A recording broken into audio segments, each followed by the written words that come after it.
Vamos começar com sola escritura, que é somente as escrituras. Os reformadores, eles vão dizer o seguinte, olha, a menos que você nos convença pelas escrituras de que o que está sendo feito é correto, nós não faremos. Os reformadores, então, eles vão voltar para a palavra de Deus. E é na palavra de Deus onde eles vão achar a verdade, onde eles vão achar a base para toda a prática, para a sua vida prática, para a sua vida espiritual, para tudo aquilo que eles vão fazer. A autoridade, eles vão falar sobre a autoridade das escrituras. Eles vão falar que todas as coisas têm que ser testadas pela palavra de Deus. Todas as coisas têm que passar pelo crivo da palavra. Ou seja, se algo é proclamado na igreja, se algo é proclamado nos púlpitos, e esse algo contradiz a palavra de Deus, nós temos que rejeitar, ainda que isso pareça bonito, ainda que isso seja glorioso. Mas nós temos que ficar com as escrituras. O que sola a escritura não é? Ele não quer dizer que você não possa ler outros livros, você pode ler. Inclusive eu estou usando um livro para nós falarmos dos 5 solas, que é o livro do Dr. Joel Bick, Vivendo para a Glória de Deus. Mas o sola escritura ele vai dizer o seguinte, ainda que você leia outros livros, a Bíblia, as Escrituras, é o nosso único manual de fé e prática. É a única palavra onde nós podemos encontrar a verdade, onde nós podemos ter a certeza plena de que aquilo foi Deus que falou, é Deus que nos deu a sua palavra e nela nós encontramos vida. Então existe a autoridade das escrituras, ao ponto que a autoridade do ministro, a autoridade do pastor, ela está abaixo das escrituras. E ela só é válida, a palavra do ministro só é válido se estiver de acordo com a palavra de Deus. Uma vez que o ministro foge da palavra de Deus e começa a ensinar coisas contrárias à palavra de Deus, ele não tem autoridade em si mesmo e ele deve ser rejeitado, assim como o seu ensino.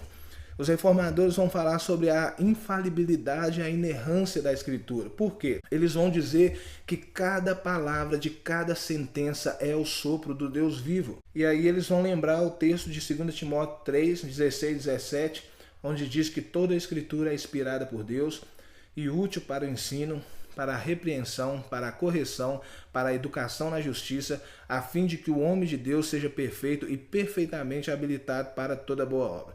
Então os reformadores vão dizer o seguinte, olha, cada detalhe, cada letra, cada palavra, cada sentença da Escritura é o sopro de Deus, é inspirado por Deus. Por que isso é importante? Principalmente nos dias de hoje, porque se nós não cremos que toda a Escritura é a palavra de Deus, se nós por um acaso pensarmos, igual muitos têm pensado, muitos pastores modernos têm dito por aí que as Escrituras precisam ser atualizadas, ou que existem algumas passagens ali que não funcionam hoje, algumas partes da palavra de Deus que não é verdade hoje, se nós acreditarmos nisso, que algo ali está errado, nós jogamos por terra toda a Escritura, porque se a palavra de Deus, se a Bíblia é a palavra de Deus e Deus errou em uma parte, o que garante que ele não errou no restante? Então os reformadores vão dizer o seguinte, olha, toda a Escritura é a palavra de Deus e cada palavra, cada letra, cada sentença é o sopro de Deus para nós. Nós cremos nessa palavra. Não existe erros ali. Nós pregamos, ela é infalível e ela é inerrante. Os reformadores ele vai dizer também, eles vão defender a autointerpretação e a autoconfirmação da Escritura. O que é isso? Eles vão dizer que a chave da interpretação pertence a toda a comunidade de fé e não somente ao clérigo, como era na época. Porque se a interpretação está na mão apenas de um homem, então o povo ele é cativo e a palavra também é cativa, porque aquele homem pode trazer a interpretação que ele quiser. Mas os reformadores vão dizer que a interpretação ela pertence a toda a comunidade. Todos nós, todos os cristãos, podem ler a sua Bíblia e ali, tocados pelo Espírito, iluminados pelo Espírito, eles podem receber a interpretação correta da palavra de Deus por meio dos meios naturais, pelo estudo natural, pela interpretação do texto. Os reformadores eles vão dizer também que a Escritura confirma ela mesma o seu ensino e o próprio Espírito de Deus também confirma no nosso coração. Isso é importante, você sabe por quê? Porque existem algumas partes das Escrituras que é difícil de entender. E para que eu possa buscar o entendimento correto, eu preciso procurar outros textos que falem sobre aquele mesmo assunto. Então os reformadores vão dizer, olha, a Bíblia interpreta a própria Bíblia. As Escrituras confirmam a si mesmo, na verdade que Deus proclamou. Um outro assunto que os reformadores vão trazer é a questão da libertação. Por quê? porque eles libertaram a Bíblia em pelo menos 3 aspectos, 3 maneiras.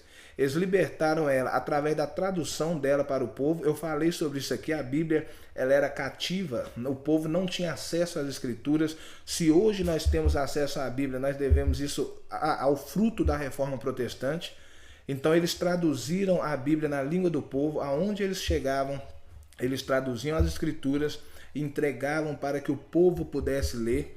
Eles libertaram a Bíblia por meio da pregação expositiva, versículo por versículo, sequencial, onde eles começam num texto e eles vão lendo versículo por versículo até finalizar aquele livro, até finalizar aquele texto. Então assim eles pregaram todo o conselho de Deus, ao invés de ficar escolhendo apenas aqueles versículos que mais gostam. A pregação expositiva, ela te obriga a pregar todo o conselho, até os textos mais difíceis, os textos mais pesados, aqueles onde Deus chama a nossa atenção. Quando nós pregamos expositivamente, nós ensinamos o povo de Deus tudo aquilo que a palavra de Deus ensina, tudo aquilo que as Escrituras nos diz. E aí eles também fizeram isso por meio da exegese gramático-histórica.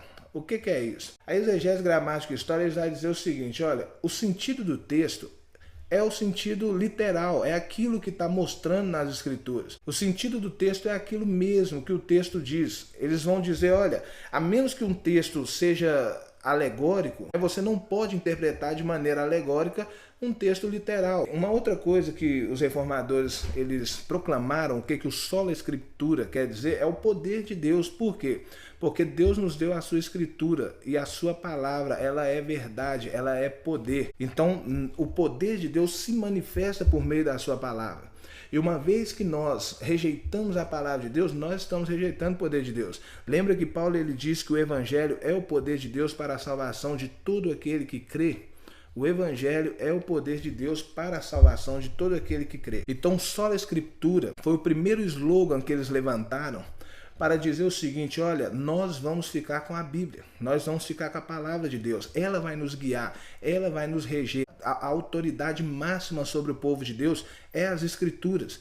Eles vão dizer, olha, ela é infalível, ela é inerrante, ela confirma a si mesmo. O Espírito testifica no nosso coração sobre a palavra de Deus, mostrando que aquilo é verdade. E aí nós vamos ver que nos dias de hoje, assim como antigamente, esse sola escritura ele é aceito, mas não da maneira como os reformadores pregavam.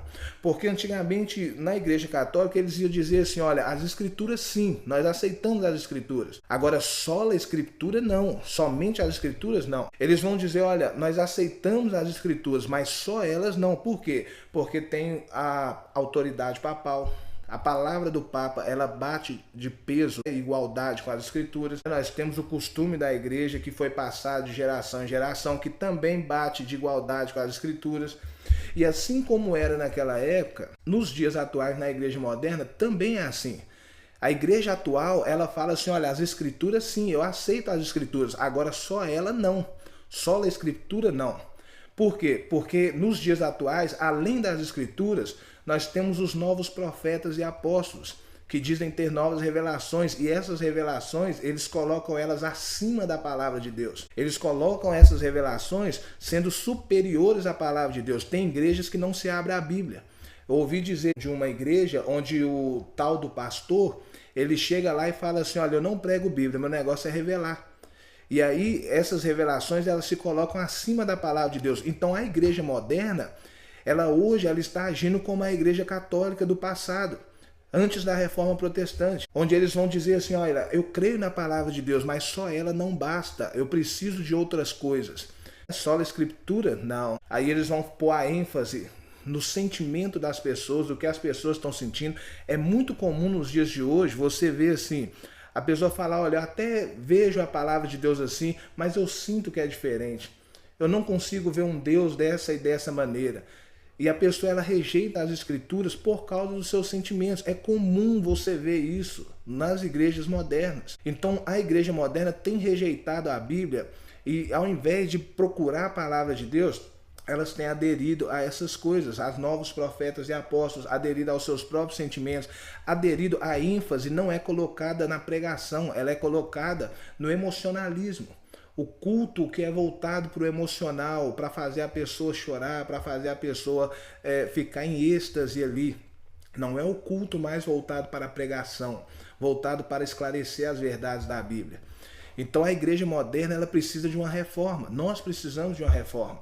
Nós precisamos voltar para a palavra de Deus.